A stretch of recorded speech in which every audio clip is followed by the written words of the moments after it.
It's just after dark, and Sergeant Christy Butcher is keeping watch of a car that just pulled up to a corner on 82nd Avenue. Looks like the female in the pink shorts is going to be moving up to 82nd Beach.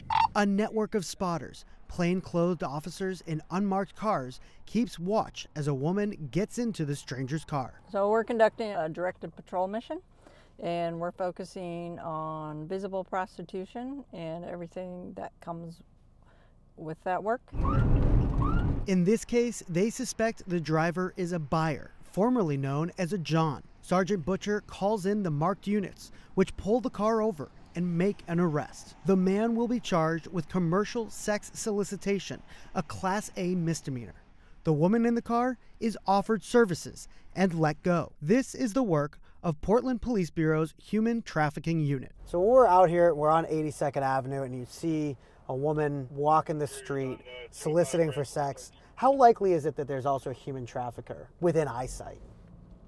In our experience, we think it's pretty likely. Much of their work is concentrated on a very small part of the city, 82nd Avenue. 2/3 of prostitution charges over the last year have come from the area, according to Portland Police Bureau data. It's known as the Blade. It's a street term for an avenue where you can see women working, selling sex, being sold for sex. Sergeant Butcher is the head of the unit and has seen how the work has changed over the past 20 years. I remember as a young officer being a decoy on the street, and arresting buyers.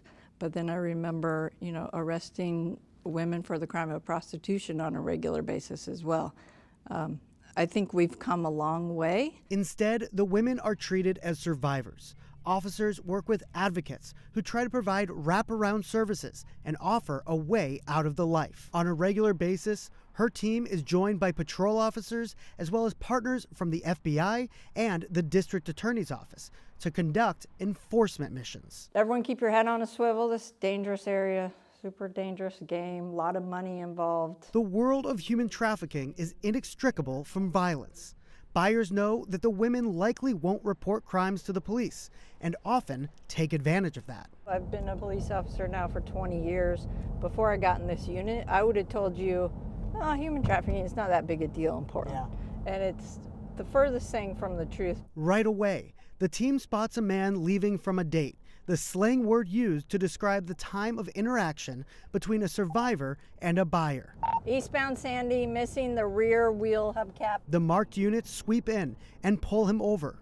He denied any sexual transaction, but the team already had enough evidence for an arrest and citation. In Portland, there are broad laws that officers and prosecutors can use to go after buyers. That includes everything from circling the block to stopping and talking with women known to be sex workers. But catching the traffickers is much more difficult. And he is through Fremont, so still west now. The call comes in that a suspected human trafficker is in the area, and spotters just saw a woman they are familiar with get into his SUV. I want to make sure he stops in case I don't have to spike him up here. As uniformed officers detain the suspect and talk with the woman, detectives discuss probable cause. I think you definitely have enough then, because we saw her do a date earlier. We saw his car parked in the area. The officers are certain that he has been trafficking the woman, but for now, all they can prove is driving without a license or insurance. He's going to be released and cited for the violations. His cell phone will be seized. That cell phone will be crucial as they work to build a case, which turns out can be incredibly difficult.